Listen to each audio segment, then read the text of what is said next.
What's it like to be locked up? It's almost 6 a.m. and I'm about to start my prison sentence. For the next few hours, I will be joining the around 60,000 people in Germany who are behind bars. And I'm nervous, because I have no idea what happens behind these walls. But I'm about to find out. Most people in German prisons have committed a serious crime. Almost 95% are men, and most of them are placed in single-cell detention. There's definitely not much space, and I'm already wondering how quickly I'll start to feel claustrophobic. But that's just how it is in prison.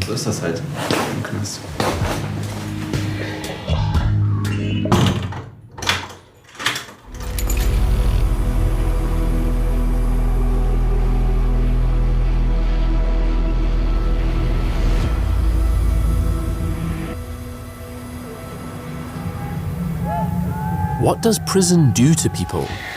After half a day, I have only the faintest idea. It's really oppressive when you can only see the outside through bars. Time passes very, very slowly. I even started counting down the minutes. And that was just a brief glimpse. I'm kind of glad to be out again now. And I really don't know how it feels when you have to spend more time in here.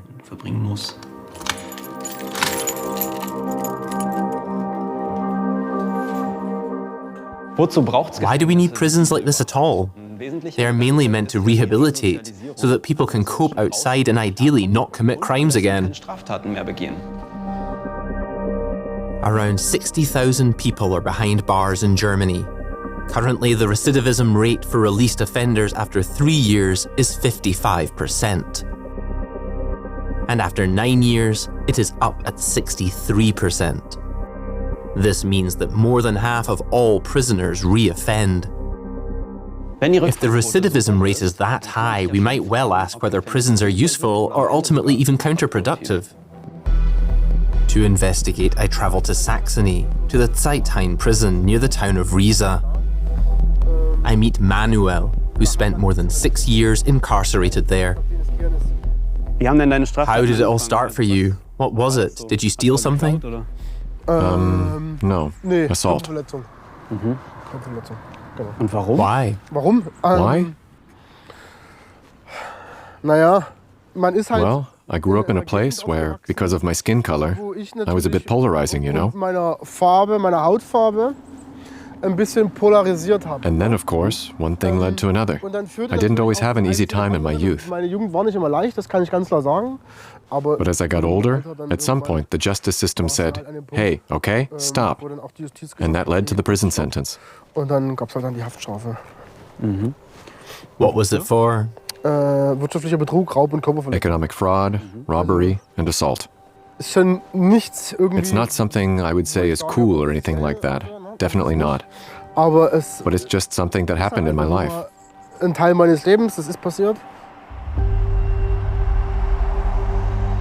At the beginning of 2021, he was released early for good behavior.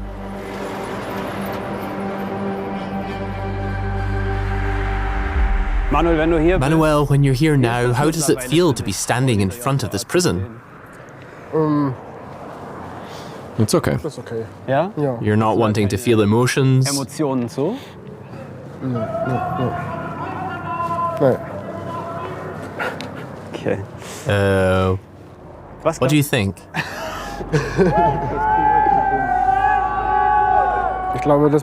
I think too little attention is paid to the people. The majority of prisoners come from, let's say, a weaker social class. Which of course doesn't make things easy for any of them in prison. It's actually the opposite. Many people reoffend after they leave prison. Why do you think that is? Let me try to explain how I see it. 2% is rehabilitation, and the remaining 98% is, even though I don't like to say it, antisocial behavior. Because measures and methods that are used in prisons simply don't work. You need a lot more humanity. You might also need more financial resources and more specialized personnel. An officer once said to me, "A locked cell is a good cell." I felt a sharp pain in my stomach when he said that.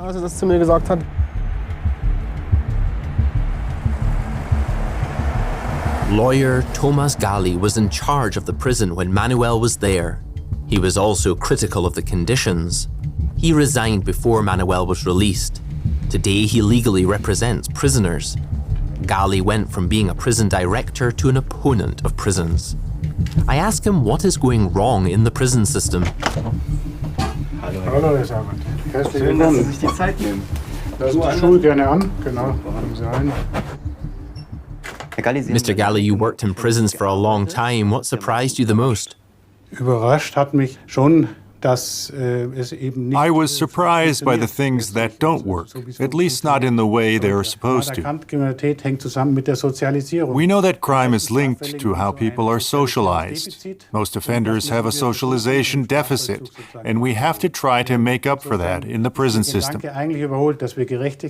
In this respect, the idea that we can achieve justice by punishing the offender is outdated.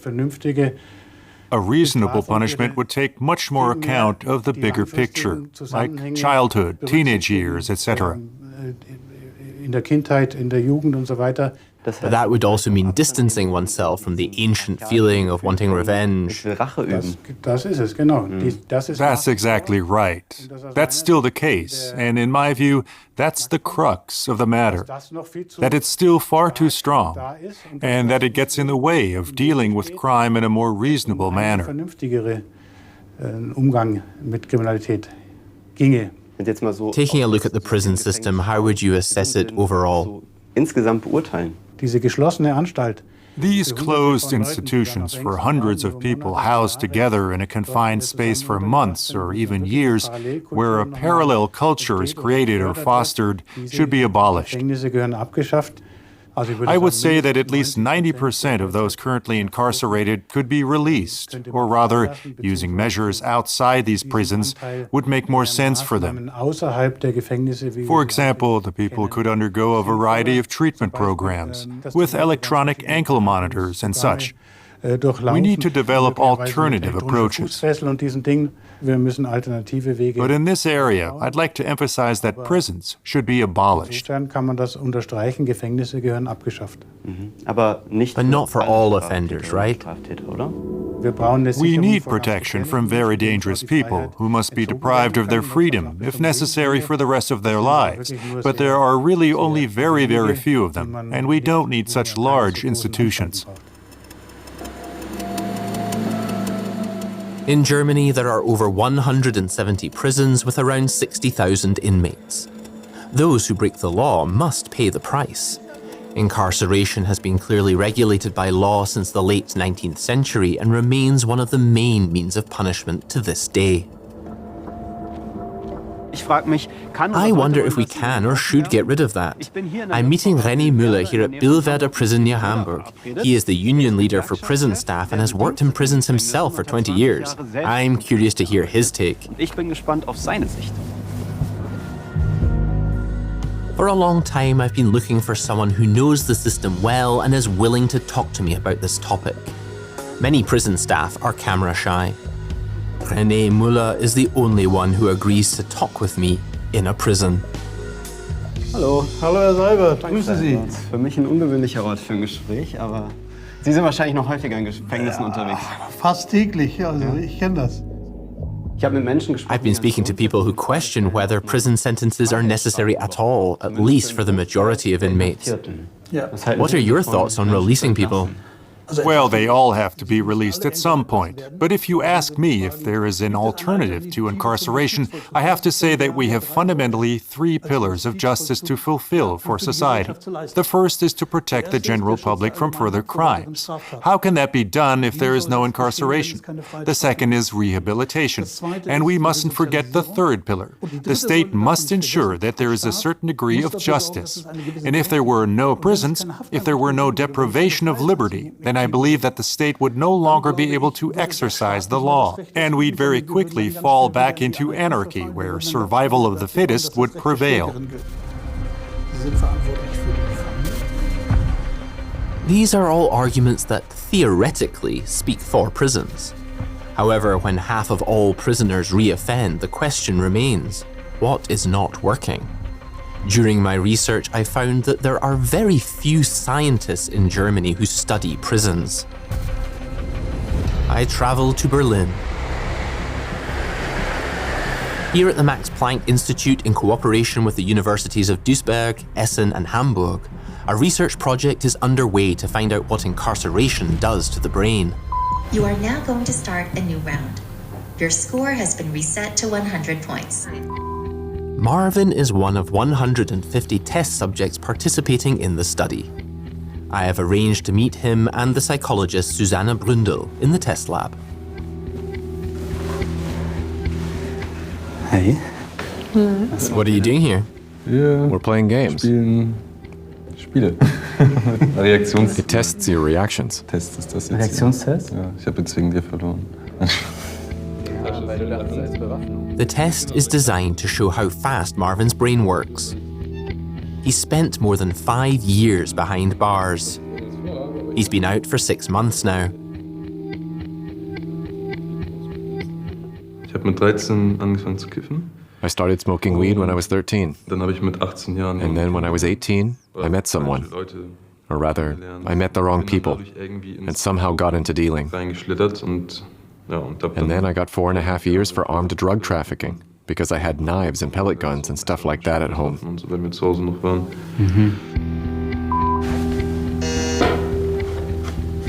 This game measures his impulsiveness. It's about whether he reacts to instructions in a controlled or a hectic manner. The latter could indicate brain damage. That would, of course, be the worst-case scenario, that we put people in prison to rehabilitate them, but then they come out and are even more impulsive than they were before.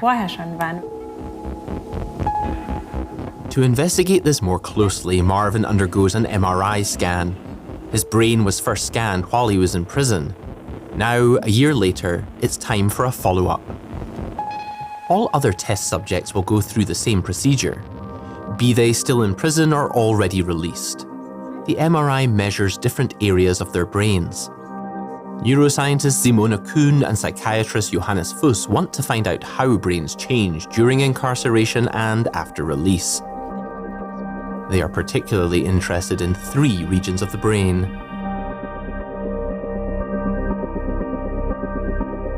The prefrontal cortex, which controls our decisions and actions.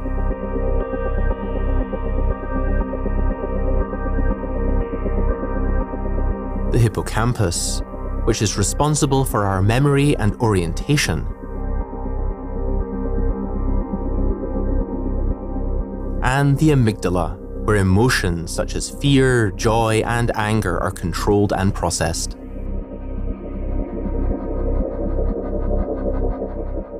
Gibt es dazu jetzt schon irgendwelche? Are there any findings, or are you not quite there yet? No, we're not there yet. We already did all the preliminary measurements at the very beginning of the incarceration. And we're now in the process of inviting everyone back after about a year. Our hypothesis is that the prefrontal cortex, that's the frontal lobes up here, can suffer significantly when you're exposed to such monotonous environments. And we also know that brain regions grow when you train them. So it's natural to conclude that brain volume can also shrink if the brain is not used in this way, or if people live in understimulated conditions. That's our hypothesis, and we now want to prove it. If it turns out that prisoners' brains shrink, This would prove that incarceration is harmful and possibly makes people ill. Do you have a personal motivation for researching this? Also ich habe viele Jahre lang als Knastpsychiater gearbeitet und I worked as a prison psychiatrist for many years and treated many people with mental illnesses. I saw that some of them were really suffering, and I felt that there was room for improvement from a psychological point of view. In Germany, we have a rather paradoxical situation in that the main goal of incarceration is supposed to be to rehabilitate people.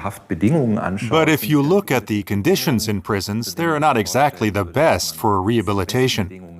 Social isolation, lack of stimulation, etc. Yeah, it's almost a bit like, I don't know, being kept in a laboratory. Totally standardized, too. You couldn't even do that in a laboratory. We couldn't just put people in such extreme conditions and let them live there. That would be out of the question. But we do it en masse in prisons. But prisoners don't have many people lobbying for them, so... So we just accept it? Yeah, in part we just accept it. Before I started my investigation, I also thought that incarceration was an acceptable punishment. Now I'm not so sure. I want to compare my impressions with Manuel's experience, as he spent 4 years in a closed prison. If you look over there on the left-hand side at the first window, that's where I was kept for a few years. Researchers are looking into whether the brain changes during incarceration. Do you have the impression that something like that can really change from this? I've seen people who mutilate themselves. They just do it. They cut themselves with a razor blade. Maybe it's their way of crying out for help. There are people who develop psychoses. I've seen it myself. It's really bad. I've also seen suicides. It just happens. That's just the prison world. To be honest, my biggest fear was that I would become stupid during my time in prison. I did everything in my power to prevent that from happening. In retrospect, Manuel thinks he was saved by his time in what is known as open prison. Open means that inmates are allowed to leave the prison at certain times. Manuel was allowed to move into one 2.5 years before his release. You kind of have one foot on the outside and the other on the inside. Especially when you've been incarcerated for a long time. It's natural that you only know this world here. And then, of course, it's important to reconnect, to find that contact with the outside world again. I did some retraining at the time. I would drive to Riesa, and then I would come back here in the afternoon. And on the weekends, I was always at home. Do you think you might reoffend at some point? That's the kind of question you ask an addict. Hey, are you going to relapse? And they would answer no. Similarly, I will do everything in my power to make sure it doesn't happen.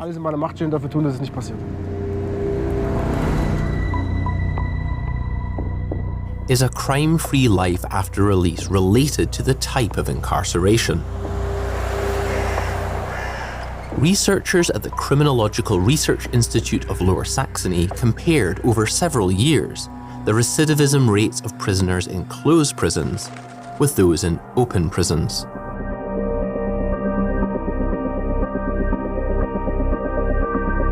The researchers formed statistical twins who matched in terms of the severity of their offense, previous convictions, drug history, and age, but differed in terms of their type of incarceration, open or closed prison.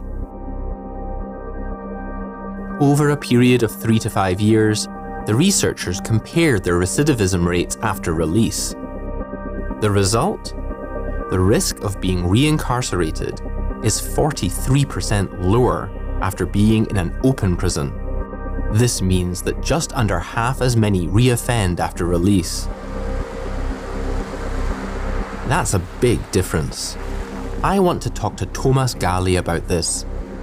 The lawyer and former prison director has been calling for years for more prisoners to be placed in open prisons. Currently, the number is under 15% in Germany. But why? Because nobody wants to take responsibility. The laws are formulated in such a way that individual institutions must decide whether a prisoner is placed in open or closed facilities. This means that if it is decided that someone will be placed in open detention, and then something happens, if they run away or perhaps even commit crimes, then the person who made the decision is to blame, so to speak. So there's a lot of reluctance to do it. How does the general public benefit from open prisons? The general public benefits from open prisons because the inmates there very often have normal jobs. They pay taxes and Social Security. And if someone continues to earn a normal income, they can use at least part of that to compensate for the damage they have caused. That means it's also in the interest of the victims. And making amends is simply a deeply human and sensible approach. It's obvious to everyone that it's better to make amends than not to do it at all. It's forward-looking, it's healing, and it's in the genuine interest of those who have actually been hurt. To always argue against this, that we need harsh punishments, that we owe it to the victims, certainly applies to some victims and some injured parties, but by no means to all. So instead of just talking about the severity of the penalties, Thomas Galli argues that it should also be about caring for the victims. But what form should that take? Saskia chose this path after she was almost killed. We meet up in Hanover. It's nice to meet you. Thanks for taking the time. It's not something you do every day, talking about something like this on camera. Yes. Can you tell me exactly what happened back then? Yes, my ex-boyfriend tried to kill me by stabbing me 18 times in my apartment when I was 18. Why? We were leading a completely normal life. Then my ex-boyfriend lost his job and went downhill. Met the wrong people, friends. And then he started using drugs again. And then you got into an argument, right? Yes, exactly. And then at 8:10 in the morning, he came in through the kitchen window with a brick. I was still in bed. He took you by surprise. He surprised me, exactly. And there were some words I don't remember anymore. And then he stabbed me with a kitchen knife. Those are the kinds of things I can remember exactly. Thank God the hospital, the emergency room was right across the street. Were you taken there directly? Yes, immediately. I had to have emergency surgery right away. Otherwise, I wouldn't have survived. But I never thought in a million years he'd do that to me. The question of why wouldn't leave her alone. So she contacted a mediation center called Waage, which primarily helps victims of crimes. It is financed by the state of Lower Saxony and through donations.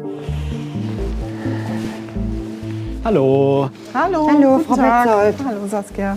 Hallo, Frank Seibert. Guten Tag, Herr Seibert. Petzold. Ah. Auch ein Mitarbeiter. Ja, das ist unser Hauptmediator hier. Hallo, mein Schatz. Hallo, mein Schatz. After she was released from hospital, Saskia was determined to confront the perpetrator. Mediator Frauke Petzold was the only one who understood her at the time. She organized an offender-victim reconciliation. I want to know first what is meant by offender-victim mediation. Offender-victim mediation is about clarifying a crime between offenders and victims, and about settling damages in the broader sense. That means compensation, pain and suffering, other damages. This kind of mediation was actually developed to give victims the opportunity to represent their own interests. What's special about Saskia's case? Is it different from your other ones? It's definitely different because it involved a very serious crime. There had to be extremely intensive preparation on both sides before any meeting took place. Do you remember the preparation well? Yes, definitely. What exactly did you do? Yes, we talked about me, about him, how we would proceed, what I wanted to ask him. was ich ihn fragen möchte. And did that help you?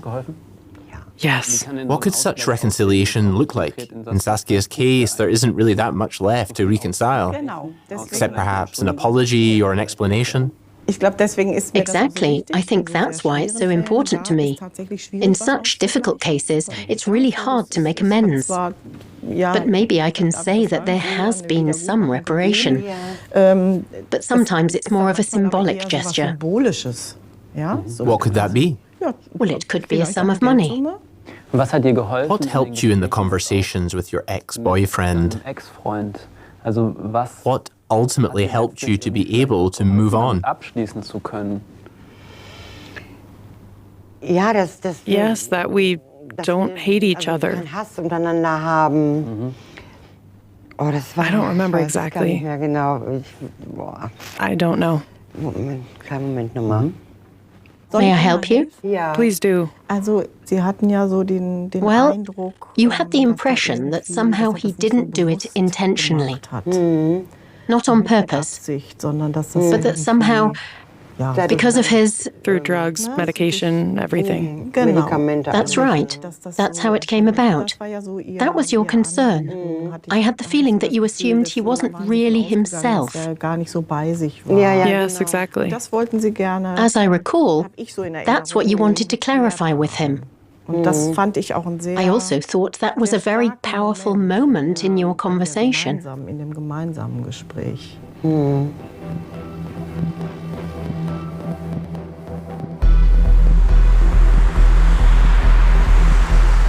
The perpetrator is willing to meet with us. I drive with Frauke Petzold and Saskia to the Hannover Correctional Facility, where he served part of his sentence. Do you remember what that first meeting with him was like? Oh ja, ich war so aufgeregt. Oh yes, I was so nervous. Ja, mein Herz hat geklopft. My heart was pounding. Ja. Ich glaube, ich habe auch geweint. And I think I cried when I saw him. Ich habe gleich geweint, ne? Were you scared? Nein. How did you feel? No, I just wanted to get some clarification, to see him sober again. I think I would feel like I wanted him to be taught a lesson, or that he... Yes, that's just my impression from the outside. I don't think I could do that. Yes, but that's how it is for me. What can I say?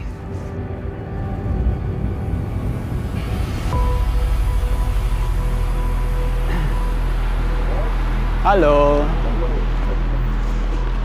Na du? Thomas was released in 2023 after spending almost 7 years behind bars. Therapy helped him to become drug-free. After the knife attack on Saskia, he was arrested at the scene of the crime. Yes, when the judge announced the arrest warrant, she told me that she hadn't died, but was in intensive care. Yes, and that was it.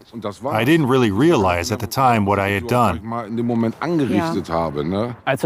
When you first heard about victim-offender mediation, or heard that Saskia wanted to talk to you, how did you react? Well, at first I was apprehensive, of course. I didn't know what her intentions were. But then you came by and prepared us. For me, it was like a little lifeline, a way to deal with it all somehow. Because you're sitting there in prison, you've really screwed up, and you're busy with everyday prison life, which takes you out of responsibility. So instead of just locking people away, you think people should deal with it first? Yes, that's very important. If you lock someone away and they're unaware of their guilt or insist on their subjective feelings, saying, yes, I was right, that doesn't help at all. What would you say these conversations with Saskia back then did for you and the crime you committed? First of all, to understand the burden of guilt I had created for myself, how she felt about it. I mean, she has the physical after effects. You still have them today, and that's a burden. I have to take responsibility for that, and I will take that responsibility. I think it's really generous of you to forgive him. Would you say you've done that? Yeah, yes. That's not to be taken for granted. That's not something to be taken for granted. Even though you've forgiven me, I'm still aware of my guilt. And that wouldn't have been the case if I hadn't had the opportunity to come to terms with it. Gut. Thank you for being willing to talk about it, because taking responsibility is part of it all.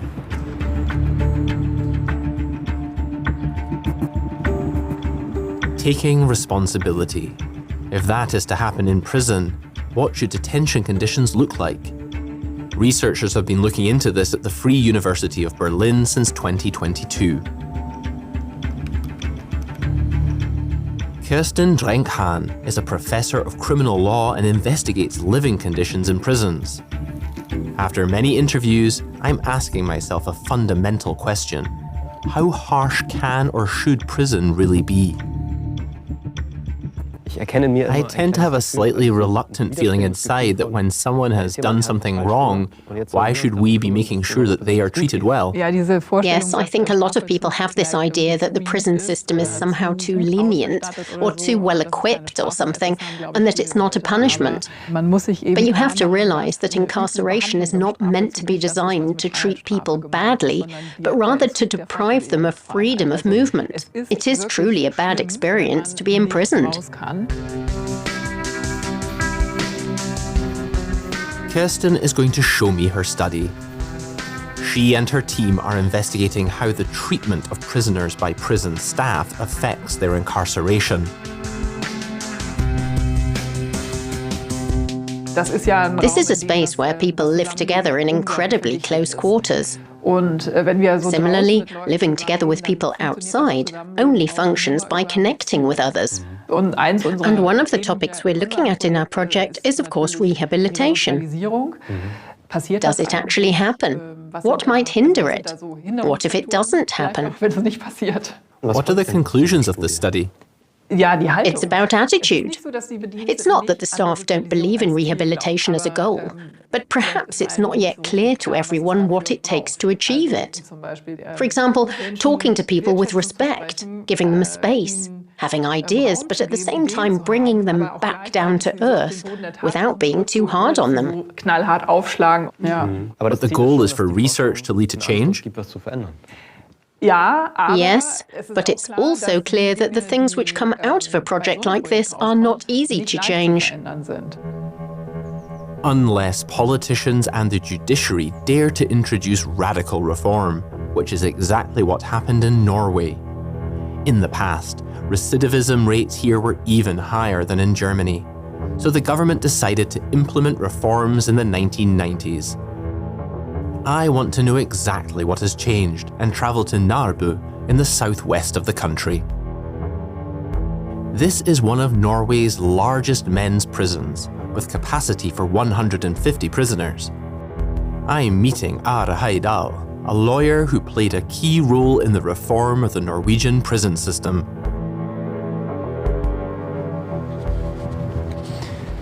Hallo. Hi, I'm Frank. Velkommen. Hi.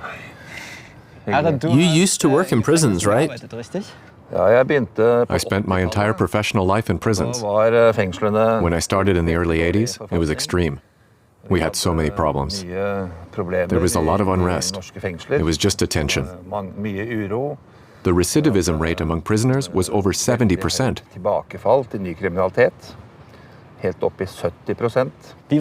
How were you involved in changing the system in Norway?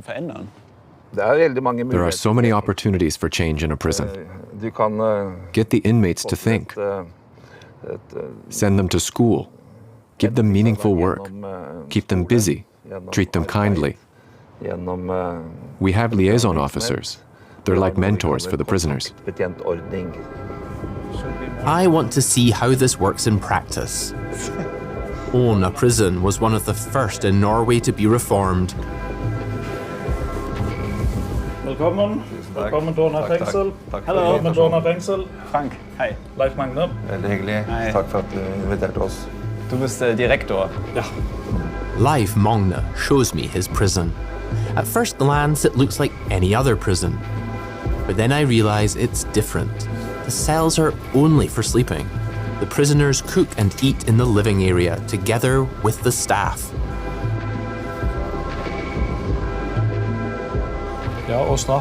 We want them to have a good life here, even though they are or were criminals. The only punishment is that they have to be here and can't just leave, but that's really all there is to it. We live like a family or a house share. If we treat them badly, how are they supposed to improve? They'd just get worse. We work according to the principle that change is always possible. For everyone? For 99%. We treat everyone with respect. We used to be guards, now we're social workers. During the day, prisoners work in workshops, in the kitchen, or go to school. Everyone here can study to get a qualification. We teach the old and the young, from 18 to 70. Is it voluntary? Yeah. In Germany, a prison place costs €200 per day. Here it's around 300. Inmates who behave well are allowed to move into residential buildings, even the really tough ones. Steve used to be a drug dealer. Sebastian is in prison for robbery and violence. The two live in a shared apartment, are allowed to move around freely, and can also receive visitors. Hi, I'm Frank. Nice to meet you. Cup of coffee? Glass of water. Yeah, no problem. They take care of their household themselves. Thank you so much. You're more than welcome. So, how long have you both been here in this prison? I've been here 3 years now. 3 years? And you also, or? Almost 2. 2? Yeah. How would you describe the Norwegian prison system? Is it too luxury? I wouldn't say it's luxury. It's done correctly. It's much more open. You can talk with the guards. There's activities. There's always something to keep you occupied. We have a visit house where the wife and the children can come and stay the weekend. Mm-hmm. So on a Monday, I go and change the bed sheets. I change all of the house, do the washing. But that's another job. That's 7 days a week. So it's basically everything that goes on here that needs cleaning, needs fixing. Mm-hmm. That's my day. They really want you to do something with your life. Mm-hmm. So if you just show a little initiative, mm-hmm. they really support you and they give you stuff. Like, I really wanted to take some education, mm-hmm. and like a degree, or? Yeah, I'm taking a degree, like mm-hmm. For a higher plumber mm-hmm. education for project manager. Yeah. And my life is looking better. Mm-hmm. I feel like I have hope again. But if you're treated like a human being, things change. Your mindset changes. Only 20% of prisoners in Norway reoffend. So it is possible. If it works here, then surely something like this must also be possible in Germany. I found a prison project in Saxony. It's relatively new and is meant to be an alternative. It's a residential group for female prisoners. I'm on my way there. A farm in Mohorn near Dresden. I'm meeting up with social workers Sophia Köhler and Petra. The project offers space for 4 female prisoners and is called Halbe Treppe, or half staircase. Are you ready? Ready? Yeah. Yes, we're ready. Okay, then I'll come with you. You can take the worms. Oh, worms, okay. Perfect. Careful, they're greedy. I mean the chickens. Petra, are you used to handling chickens? Not really. I learned it here. That structures your day a bit, I guess. Yes, get the eggs out, feed them, talk to the chickens. Talk to the chickens? How was your night? Is there a reason why you work with chickens? Well, it's about taking responsibility, because animals need to be cared for every day. They need fresh water and fresh food every day. And that teaches the women to take responsibility, not just for themselves, but also for others. And we have nice eggs every day. Yeah. The project has been running since the beginning of 2023. The women are as self-sufficient as possible. Yes, exactly. And this is our vegetable garden. Greenhouse, herb garden. What do you plant here? Everything. I didn't have a clue myself beforehand, and now we do it together. That's our concept, that we really interact with each other. Then while you're digging in the dirt, so to speak, you can talk to each other and get to know each other quite well. Why is that important? Well, so the women here really have to learn to talk openly about their problems. Because many of them are ashamed of what happened and may not want to talk about it at all, or find it extremely difficult. Those are the things we work through here, so that they can find a good journey back to freedom. Petra has already managed that. She lives in her own apartment, but still comes back here regularly. She comes for further support and to visit her friend Yvonne. Yvonne has to stay for another year, but has been allowed to bring her young daughter to live with her. This is the apartment you're moving into? Yes. I'm just really happy that I finally have an apartment. It's been a long time. Now I've almost got my old everyday life back. That's pretty good. And yet it's still kind of a prison, isn't it? Yes, but you forget that when you're here. It doesn't feel like prison. Exactly, but that's how getting freedom back should be. And for many, it's overwhelming. The first women who arrived here were surprised that suddenly no one was standing next to them watching what they were doing, and they could just stand somewhere on the grounds alone. Would you say that open prison, or this free form here, is a punishment at all? Yes, it's a punishment. They are serving their sentences here. But the difference is that we have this therapeutic approach and also closer cooperation with the women, in the hope that through working like this together with the women here, they'll be able to continue to lead a life free of crime. So far, none of them have reoffended. Each place costs €300 per day, about the same as a prison place in Norway. The money is needed for the higher personnel costs.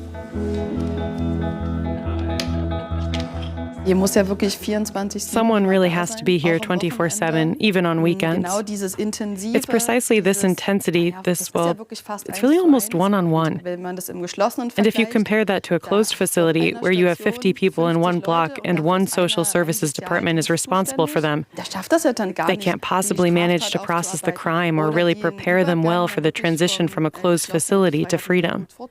I think we do that much better here than in closed facilities. Although I can't imagine a world completely without prisons, I've learned that simply locking people away is not enough.